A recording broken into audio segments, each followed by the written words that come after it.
There's a time at a presentation where, like, a vendor looks you in the eye and says, I've got a good feeling about this person.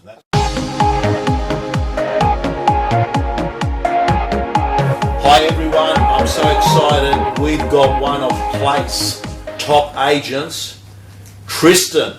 Now Tristan's going to tell us a lot. He is $1 million agent and he operates out of Brisbane, and this guy is got lots of stuff that you're going to hear that's going to blow your mind. Tristan, how are you? Tom, great. Thank you very much for having me have a chat. Mate, I'm so pumped to have you here. I don't want you to get nervous, but there's, out of the 17,000 agents that this blog gets, I'm going to make the assumption the open rate's around 40%. Out of that 40%, there's some young agents out there watching this, and they're looking at a guy that's writing over $1 million in GCI. Can I ask you, how long have you been in real estate? 9 years. 9 years? Yep. Okay, you've been in real estate 9 years. What's your current team look like at the moment? So we've got 4 people in my EBU. My wife is one of them, and she's invaluable. We've gone through a couple of shifts probably in the last 12 months, just in working out the right sort of dynamic for our role and who's doing what. But there's basically myself, who's listing and presenting and negotiating and OFIs, all that stuff, all the dollar productive stuff. My wife handles all the admin. I'm very fortunate, she's an ex-property manager of 11 years, so she's fantastic at taking all the bushfires out of my life, and I've got to say it's been a revelation in that sense with the day-to-day stuff, and I would recommend everyone to look at property managers from that point of view. Right. And then we've got one other person who's a bit of like hybrid admin sales, can fill in for Samantha if she's away, so you can obviously have 2 kids, which helps. And then also she does a lot of the sort of sales stuff as well, and then we've got a full-time buyer's agent, associate, whatever you want to call them. So. Okay, what area do you work in? Nunda. So we work in Nunda, but our core areas are like Wavell Heights, Geebung, Kedron, which we're number 1 in all 3 suburbs there. We've got a very large market share in Wavell Heights, about 50%. So what's roughly the price, your average price? My average price sits around sort of 550 to 600, probably about 580 at the moment, but our area is typically around 480 to 500. Okay, so all the agents out there that are saying all the $1 million agents are selling $1 million properties, not so true. 600 grand average price or just under it. Tristan, you've been in real estate for 9 years now. Yep. In those 9 years, you've learnt a lot of things, and Absolutely. I've given you no preparation at all. No, We're here at the on the place fly. on the place. We're at the That's place on casual conference. threads. This is how I go to work. He doesn't go to work like this. Nice shirt, Lonsdale, Thank London. you very much. Yes. Okay. But he's going to be wearing a black tie soon because the Place Awards are on tonight. Where Yep. this is being filmed at the Versace, Plaza Versace. Can't say it, but it sounds good, right? sounds like a spaghetti. But yeah. Correct. So, Tristan, in those 9 years, what are some of the learnings? If I want you to think about what are some of the learnings that successful agents do. What are the things that you've done that have made you successful? There's so many things, I guess. One big thing, if I ever impart anything onto the younger agents, especially, like I'm 31, and a lot of people think I'm a bit older than that.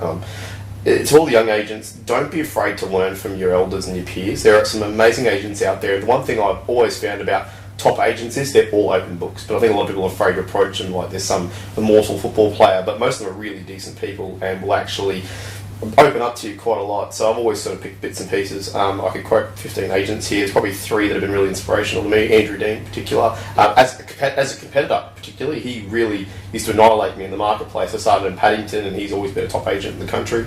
And I remember I'd come after his sort of jet stream getting beaten in the listing, and this is one of the core principles of my business today. I'd say to the people, can I ask you why, Andrew? Why did you go there? Tristan, we liked you more, but we just felt Andrew would get the better price. And you go, well, hang on, that doesn't make any sense to me. And then I realised it was about, at the end of the day, they kept saying the one thing, we felt Andrew was at least going to have a go at our price. We felt Andrew was going to at least go out there and get us every last cent, whether it was our price, more than our price, or below our price. Ultimately, he was going to give it a red hot go, better than anybody else out there. So Tristan, the learning there is you've got to give vendors hope, isn't it? Yeah, and I think you've got to give him a fair crack. And if I can digress for half a second, my cousin's a cardiologist, and I love talking to Greg because he's a real interesting kind of guy, one of the leading cardiologists in Australia. And I had a coffee with him one day, and I was talking about different agents, how he'd interview agents about his house. And he said to me, geez, I'm so glad agents aren't doctors. And I said, how do you mean? He said, I'm a cardiologist. And he said, as I said to these agents, I want X. And they went, oh, geez, it's probably about 50% chance that money's out there. And he said, okay, so are we going? I don't know if I want to take on the work. And he said, 50% chance at a serious fee. I mean, the cardiologist, good house. And he said, now reverse it. I'm your cardiologist. You sit down with me, and I say to you, geez, there's a 50% chance you can survive the operate. It's on that basis. Let's book up the funeral parlour. And that's good. You got 50% sounds good, 5% sounds good if your life's on the line. But a lot of agents aren't even willing to have a crack because unless they're assured an easy deal, they're just not interested.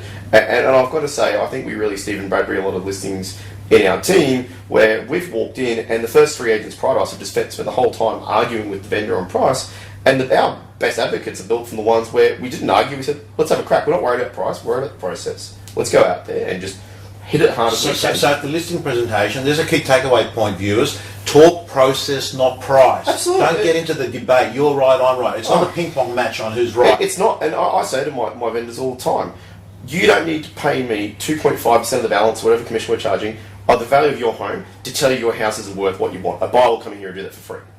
Right. So I'm not there to argue with them. Right? We're on the same side here. Right. Yet most vendors and agents start off a wrong foot straight from day dot. Okay. And the amount of times that we've gotten that price well over what the other agent thought was possible, they're the screaming advocates, and that's really why my business has just exponentially grown in the last couple of years, especially in an area where we had no profile 2 years ago. We started cold start, 18 months ago, and we just went in there, and if anything it was a bonus because I didn't know anything on price in half those homes, and people go, what do you reckon? And I'd go, okay, so one of the takeaway points is, as you're listening, viewers, talk process, not price. Give people hope.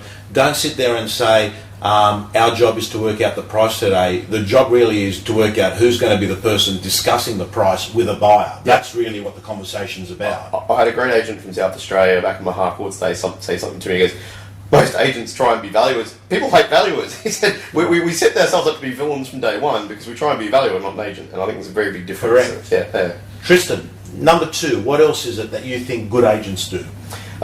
I think mental fortitude is a really big part of that, and that's probably the one thing that I've really sort of instilled in myself probably the last 5-6 years, especially. What's that mean to you? What's fortitude? It means if you have a deal crash, don't neck yourself over it. I have a bit of a joke, and there's days where I'll say hide the bath and hide the toaster, like in our office. But don't let it get you down for long. All the good agents are like rubber; they just bounce back so quickly. One of my big inspirations is Darren Lockyer, and I'm very fortunate I get to talk to Darren quite a bit through work, and he always helps me out with charity stuff. And if you ever watch him play, he never got angry, never threw a punch, never yelled at the referee. But the one thing I always found interesting about him when he played, he was inspiration as a kid who played footy, was that you could watch 12 minutes into a game, they'd be down by 2 tries, and he'd walk around and go, calm down, it's okay. It's okay, it's only 12 minutes into a game, why wreck the next 68 minutes? Calm down. And that's probably one of the big things for me is that last year in particular, I was very, very, very, very, very sick in the first quarter. Most people don't know that. Like I'm doing between 300 and 500 grand a quarter in fees now. I did 72 grand this time last year. The doctors did tests. They thought I had leukemia. I was really ill. And I remember I said to Steve, my principal, I said, mate, geez, I don't know how I'm going to even have a serious crack at the top 5 this year with the quarter I've just had.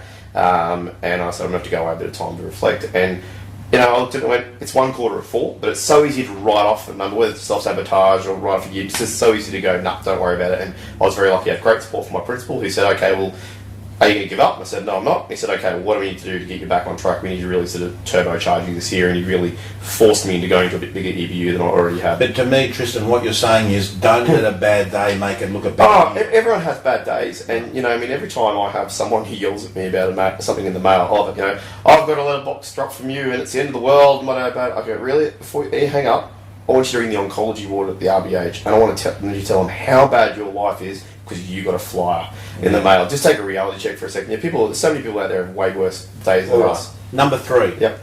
Number 3. Mental fortitude we've just come from. What's Absolutely. Look, I think probably one of the big sort of changing points for me and James Curtin in our group, very normally number 1, he said this about being on Seller FM, and I love this saying. What's that mean? So here we go. So this is something that I really... Seller FM. Seller FM, write that one down. Everyone needs to probably just kind of can a rebel at this point to keep up with me. So Seller FM, what he's talking about is, when you know the old school radios, he's sitting there and you're tuning and you get a bit of crackle, but you can still hear the words, a little bit less crackling, you can see the bass line, and all of a sudden, bang, you're crystal clear. You can hear that song and you're bouncing away. And probably some of the Gen Ys will never know that feeling because everything's digital now. But I encourage you to go out and get a really old, crappy radio. And even now, my daughter's got a little radio where I have to tune it for her at night because she plays with it during the day. And that frustration, but the reward of hitting that clarity. What Seller FM is, I think a lot of people go into a presentation, a vendor meeting, whatever you want to call it, and they talk to a vendor what they think they want to hear, what they do want to hear. And then one day, and you'll have that moment, if you continue with this, you'll have that one day where you just hit Seller FM on the absolute, down to the decimal point of where their channel is, and all of a sudden they're going, yep, yep, I get you, I hear you, yep, no worries at all, and they're listening to you. And I find I just operate in that bandwidth now, where my sellers get me, I get them. If anything, there's a lot of reciprocal stuff where, like, our little girl, we nearly lost her about 3 or 4 months ago. She choked. And I had so many amazing text messages from my vendors going, totally understand, I hope she's okay, take all the time you like. So Tristan, there's a time at a presentation where, like, a vendor looks you in the eye and says, I've got a good feeling about this person. That's what you mean, where they tune in, you're both there, you're present, you feel that, whether it's energy, you just feel, you know that feeling. Yeah, absolutely. And the one thing that probably will mortify people, look, I list a lot of property. You know, I think like this year we've done 160 properties. 160 listings? 160 listings, yeah. And you know, people go, oh, what do you do, this, that, the other. In my presentation, in all honesty, I don't bring an iPad. I use very little visuals quite often because I think A, it's a crutch and a bad one at that. It's also a distraction. I am very ADD. So what do you do at the presentation? I talk to people. Right. I have a conversation. I love Daryl Davis to say, go to a listing conversation, not a listing presentation. Present means I talk to you and you listen maybe. Conversation means I talk, you talk, we both listen. Right? And so I'll quite often sit with vendors and just go, you know, look, and I say to people quite often when I sit down, I've been doing this for 9 years. I love this job way too much, which is true, and you've got to be passionate. I can talk real estate until I'm red in the face, but what do you want to talk about? And most of them go, thank God, not another hour of dialogue, script, dialogue. Right. And sometimes it's two things. You know, honestly, the amount of listings I used to talk myself out of, and just a tidbit there, in my first year of real estate, my conversion rate in the listing was 20%. 20%. Now? Oh, no, I'd say 98% being that we really don't get 2% we don't want. We just let what was... So it's coming on the market, and you're there, yep. You're going to get it. Oh yeah, if we want it. I think I've lost 2 listings that I wanted in the last 2 years. Right. And the rest we just let go through. What makes you a good lister?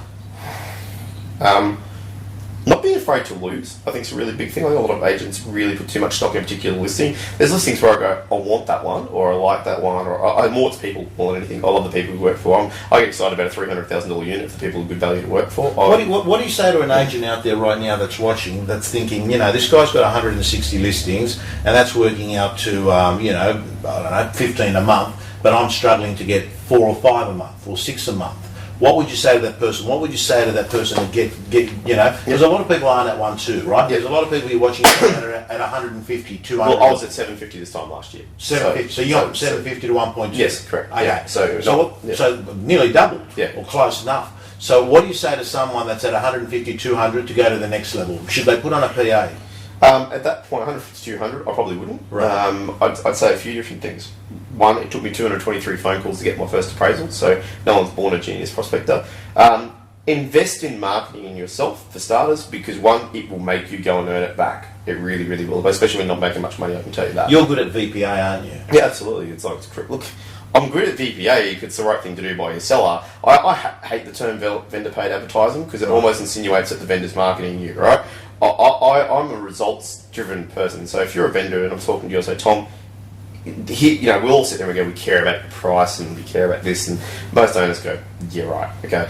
Here's the selfish part for me. So do you want to know what's in it for me? Here's what it is. If I rock your world, if I get you on average, say 9.5% more than what everyone else is going to get, you're going to go and tell statistically 10, 15 people about me over the next 20 years or 10 years, but I'll get 3 listings from your result. I'll tell you why, because 1, you'll tell at least 1 person in the next 12 months to go and sell through me.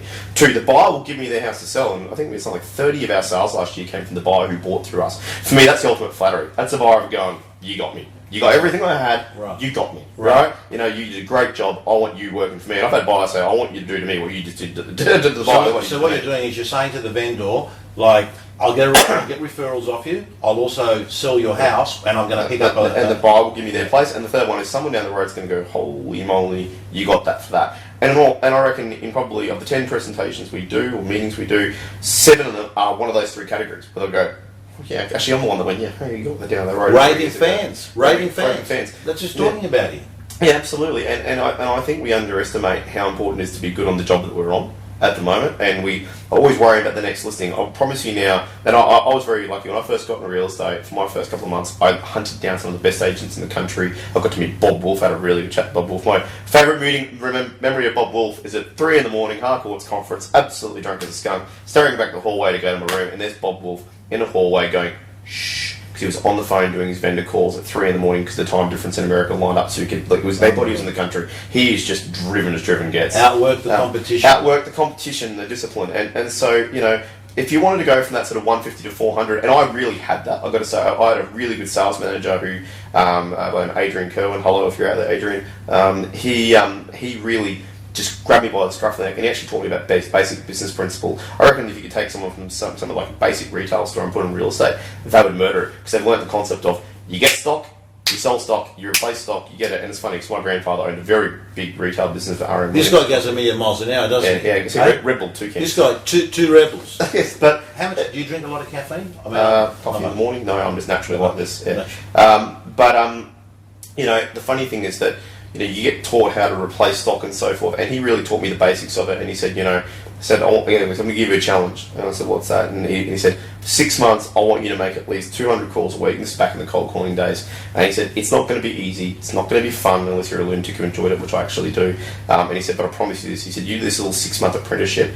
He said, if you aren't unbelievably successful, I'll personally write you a grand for 20 grand check at the end of it, right? He said, if you're not racking in at least 2 to 3 sales a month in consistent income. So what was the goal? What did you have to do? I had to do at least 200 calls a week.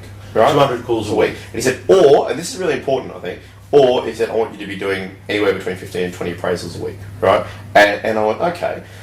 And a big changing point for me was that I went, well, I can either get better with my dialogues and get better on the phone and have a life, or I can just be an idiot but punch out 200 calls. And all of a sudden the quality of my calls changed dramatically. And he also said to me, a lot of agents have this database of 4,000 contacts.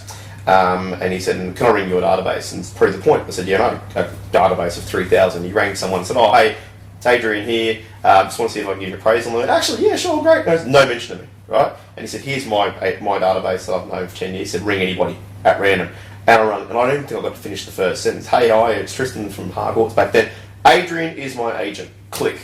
And I went, wow. Yes, if your database is like that, go hard. And you know, I've moved agency from where I was, and someone said, are you afraid of your principal getting your database? And I said, no, not really, because I don't think that's an issue anyway. But I said, you know what? My database is out there. It's on RP data. It's in the white pages.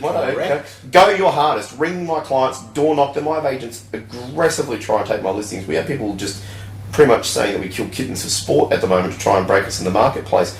And it doesn't work, because if your actions are different and ultimately the results are there, people don't believe it. Tristan, we've got 3 minutes. Yes. I can fit a lot in the 3 minutes. Yeah. I'm going to get dressed too. So, yeah. And you got to get dressed for the awards. Okay. Top 3 game-changing tips before we go. If Tris was meeting Tris day one in real estate, what are the tips you'd give yourself? Okay. Appreciate the value of a long-term arc. And I say this to my team all the time. It's a marathon, not a sprint. It really is. And I've had many people go, oh, I've had a big quarter, they've got you this year, T, but every year I'll be up in the top 3 typically.